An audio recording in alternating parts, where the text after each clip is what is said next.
چې په دې شپه کې الله رب عزت د ټولو خلکو مغفرت کوي، لیکن و داسې کسان دي چې الله رب عزت داغو مغفرت نه کوي. دا کسان کم دي؟ په غور سره اورئ. که چېرې تاسو په دې حوالې سره په دې ګناه کې مبتلا یې نو په دې نه فیل فور چې کوم دی تاسو توبه استغفار وکړئ چې الله رب عزت خصوصي توجه کې خپل بندگانو طرف ته او دا اعلان کوي چې ای زما بندگانو څوک دې چې زما مغفرت وغواړي چې زه معاف کما داغه مغفرت وکما. او د هغې نه علاوه فرمایي الله رب عزت فرمایي چې څوک دې چې مصیبت نه پناه غواړي چې داغه نه هغه زه چې کوم دی د مصیبت نه نجات ورکما. او څوک دې زمانہ رزق غوښتو والا چې داغه په رزق کې زه فراواني وکما. ټول نغټه خبره داغه چې الله حضرت زمونږ اساسو مغفرت نصیب کړي. بهرحال کچري په دې حالت کې الله حضرت زمونږ مغفرت نصیب کړي او په دې کال کې کچري الله حضرت زمونږ مرګ لیکلی نو یقیني طور پر دا زمونږ اساسو لپاره بیا د سعادت مرګ دی. د شو قدر یعنی د شعبان د 15 شپې چې کومه تا شبي برات ویل کېږي او په پښتو کې تا شو قدر ویل کېږي د دې شریعه حیثیت ده. په دې باندې بنن خبره کو او په دې حواله سره ظاهره خبره ده چې آیا په دې شپه کې واقع چې کوم خلک د دنیا نه تلو ول دي د هغه په حواله سره لیکل کېږي چې فلا کس په د دنیا نزي یا د هغې نه علاوه آیا واقع په دې شپه کې چې کوم خلک دنیا ته راتلو ول دي د هغه په حواله سره لیکل کېږي چې فلا به د دنیا ته راځي. د هغې نه علاوه آیا په دې شپه کې د رزق تقسیم هم کېږي چې فلا ته به څومره رزق ملاويږي څومره مال او دولت ته ملاويږي.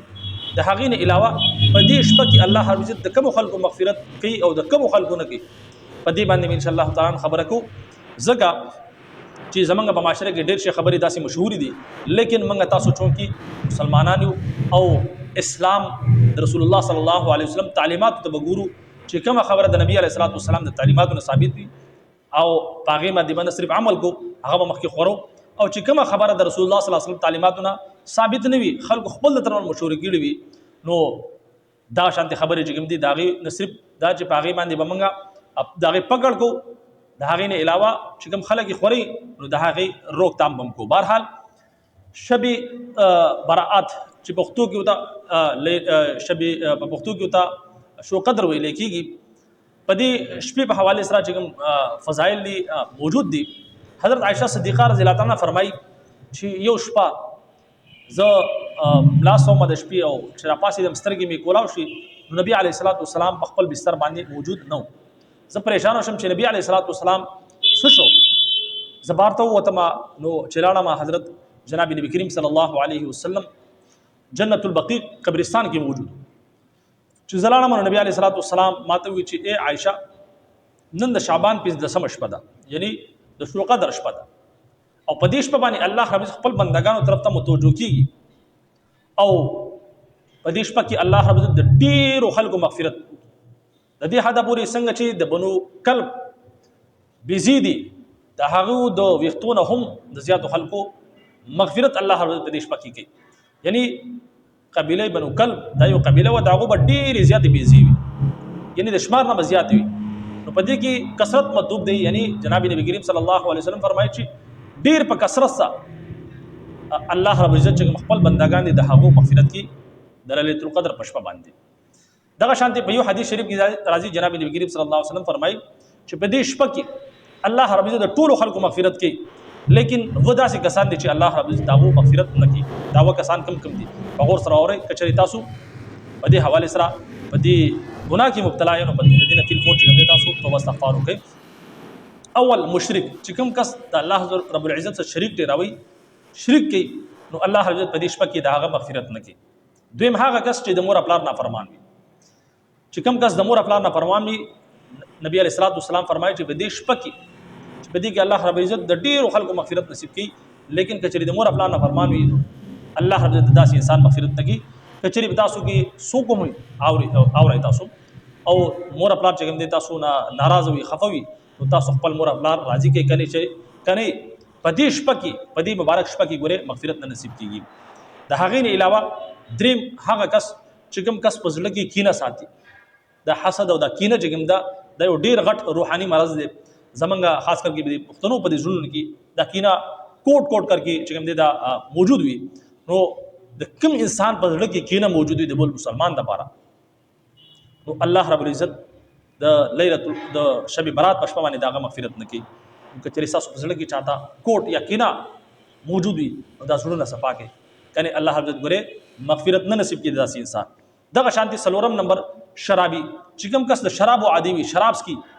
نو الله رب العزت د دې شرابو د ګناه په وجه باندې د داسې انسان مغفرت د شب برات په شپه باندې نه کوي. دغه شانتي پنځم نمبر هغه کس چې کوم کس قاتل وي، یعنی د قاتل انسان الله رب العزت په دې شپه کې مغفرت نه نصیب کوي. د هغې نه علاوه شپږم نمبر هغه کس چې کوم کس خپل پیسې چې کوم دی هغه کته راکاږي، هغه د پوند لاندې چې کوم دی هغه پیسې ځان پسې راکاږي، نو چې د کوم خلکو د پیسې د ټخمو د لاندې ژوندې وي، نو یقیني طور پر داسې انسان ګورې الله دې مغفرت نه کوي. نن سبا کې موږ تاسو ګورو د هر سړي چې کوم پیسې د هغه د پخپو کې پرتې وي، دا څه معمولی جرم نه دی، دا ګناه کبیره دی. څنګه چې په مانځه کې اکثر امام حضرات وایي چې بھائی خپل پیسې برا کوي، دا صرف په مانځه کې نه دی بلکې د مانځه نه هټ کې هم د نبی علیه الصلاۃ والسلام د فرمان چې مفهوم دی هغه دغه دی چې کم کس دا پیسې د لاندې لټکاوي،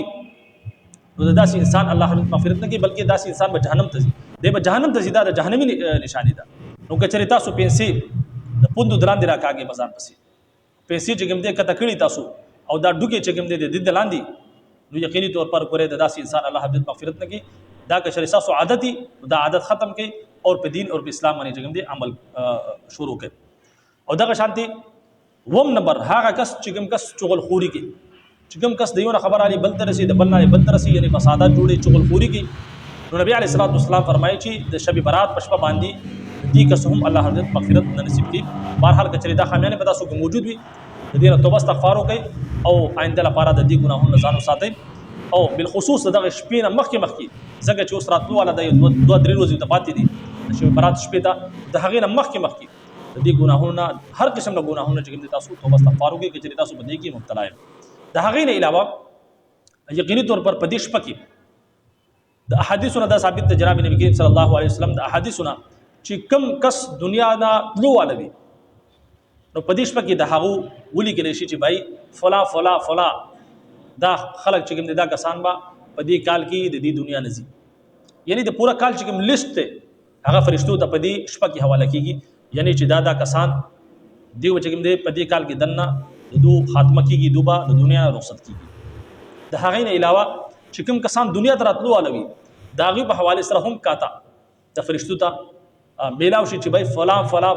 چې کوم کسان دي دا به د دنیا ته راځي. د هغې نه علاوه د رزق په حوالې سره هم الله رب العزت رزق مقرر کړي،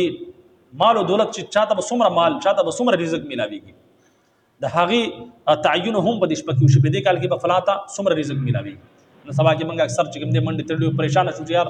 فلا ته دومره میلاو شو فلا ته، نو یقیني طور پر دا د الله رب عزت د طرف نه وي. موږ تاسو چې کوم دی د دې مکلف یو چې موږ به صرف محنت کو کوشش وکړو، باقي چې کوم رزلټ دی رزق مال او دولت هغه د الله رب عزت په لاس کې دي چې هغه چاله څومره ورکړي، نو هغه ټول حساب کتاب په دې شپه کې کېږي. او دغه شانتې په دې شپه کې حضرت علی رضی الله تعالی عنہ فرمایي چې الله رب عزت خصوصي توجه کې خپل بندگانو طرف ته او دا اعلان کې چې ای زما بندگانو څوک دې چې زمانه مغفرت وغواړي چې هغه معاف کما داغه مغفرت وکما. او د هغې نه علاوه فرمایي الله رب عزت فرمایي چې څوک دې چې مصیبت ته پناه غواړي چې داغه نه هغه زه چې کوم دی د مصیبت نه نجات ورکما، او څوک دې زمانه رزق غوښتو والا چې داغه په رزق کې زه فراواني وکما. نو په دې شپه کې یا د دې شپې نه مخکې پکار دار چې موږ د الله رب عزت ته توبه استغفار وکړو، الله رب عزت نه وغواړو، د الله رب عزت په خزانو کې څه قسم له کمی نشته. او بیا حضرت علی رضی الله عنه فرمایي چې په دې شپه باندې تاسو چې کوم دی ذکر کوئ، عبادت کوئ او د ورځې چې کوم دی روژه نیسئ. ظاهره خبره ده چې موږ د په دې شپه باندې د الله رب العزت مخې ته جړا کو، فریاد کو، توبه استغفار وکړو، د ګناهونو معافي وغواړو، د نوافل اهتمام وکړو. نفل چې عبادت دی دا په تنهایی کې کېږي، داسې نه چې موږ جماعتونو څنګه چې بعض خلک په جماعتونو کې چې کوم دی لګیایي باقاعده پوره شپه نعتونه وایي یو ماحول یې جوړ کړی. نفلي عبادت چې کوم دی دا نفلي عبادت دا د جمع شی نه دی بلکې دا په کور کې ځان الګ په تنهایی کې د شپې الله رب عزت مخې ته چې کوم دی مصلی وغواړئ او د الله رب عزت مخې ته وجاړئ او د الله رب عزت مخې ته خپل فریاد کېدوئ، اے الله زما دا مشکلات دي، دا پریشانیاں دي، رزق په حواله سره دي یا نور څه دي مصیبتونه دي تکلیفونه دي تنګیانې دي په دغه حواله سره د الله حضرت مخې ته وجاړي نو الله رب العزت په دې شپه باندې بیا فراواني کی سمجھ کې خبر راځي الله حضرت په خپل اعلان کې څوک دې زمانه مغفرت غواړي زه معاف کوم څوک دې چې مصیبتونو نه پناه غواړي غلط مصیبتونو نه نجات ورکم څوک دې رزق کې فراواني وخت والا چې داغه په رزق کې فراواني کوم په دې شپه باندې په خپل پروردګار یارم دا اعلان کې نو پکار دادا چې موږ په دې شپه باندې ځان د نفل او ذکر اذکار اهتمام وکړو او د الله رب عزت غواړو او توبه استغفار وکړو ځکه چې په دې شپه باندې نامه اعمال هم پیش کیږي سمجھ کې خبر راځي نو د هغې نه علاوه په دې شپه باندې ظاهره خبره د بعض شیزونه داسې دي چې زمونږ په دې معاشره کې دي یا دغه شانتي بعض خلک چې کوم دي هغه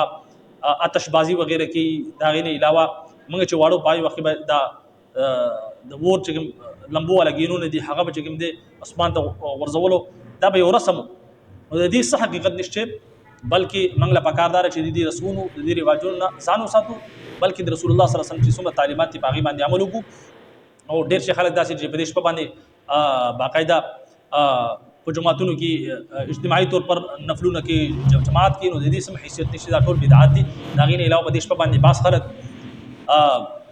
قبرستانونو ته ځي هلته کې باقاعده چراغا کې دغه شانتي هلته کې د ګلونو چې کوم پتی دي هغه په قبرونو باندې اچي او یو میله جوړه کړي نو د دین څه شرعي حیثیت نشته چې تاسو په دې شپه باندې باقاعده میله جوړه کړئ دغه شانتي اجتماعي حواله سره تاسو یو اجتماع جوړه کړئ نو پکاردار چې موږ هغه عملو کې چې کوم دین اسلام شریعت په کوم حواله سره موږ تاسو رهنمایي کړل په دغه حواله سره تاسو ما دما خبره کې خوله چې عبادت کوي په دې شپه باندې پکار دي نو پکاردار چې موږ سوګو په دې باندې ځانا تنهایی کې چې د الله حضرت مخې ته مصلی وغړو جای نماز وغړو د الله حضرت مخې ته ودرېږو او الله حضرت مخې ته خپل فریاد پېښ کو او توبه استغفار وکړو نو ان شاء الله تعالی په دې شپه کې به الله رب عزت موږ تاسو نه صرف مغفرت نصیب کړي بلکې څومره مصیبتونه دي هغه به الله حضرت لري کې او الله رب عزت د رزق تنګي په حواله سره څومره پریشانیاں دي هغه به ختمي او په رزق کې په مال او دولت کې به اضافه ممکن او دا غینه علاوه الله رب العزت با چې کوم دې ټول نغټه خبره دغه چې الله حضرت زمونږ اساسو مغفرت نصیب کړي بهرحال کچري په دې حالت کې الله حضرت زمونږ مغفرت نصیب کړي او په دې کار کې کچري الله حضرت زمونږ مرګ لیکلی نو یقیني طور پر دا زمونږ اساسو لپاره بیا د سعادت مرګ دی او کچري موږ دغه شان دي راخپتی رکو نو صرف به چې کوم دې موږ توبه استغفار وکړو نو عبادت وکړو الله حضرت چې کوم دې معافي وغواړو او دا چې کوم ګناهونه دي چې کوم ګناهونه په بدولت باندې الله حضرت په دې شپه کې داغو معافي نشته د دینه توبه استغفار وکړو د دینه چې کوم دې ځانونه ساتو او مستقل په دغه ګناهونو کې اخته نو یقیني طور پر بیا د زمونږ اساسو لپاره غټ د خسارې خبره ده الله رب دې موږ تاسو ته په دې باندې د عمل کولو توفیق راکړي اجازه راکړي السلام علیکم ورحمت الله وبرکاته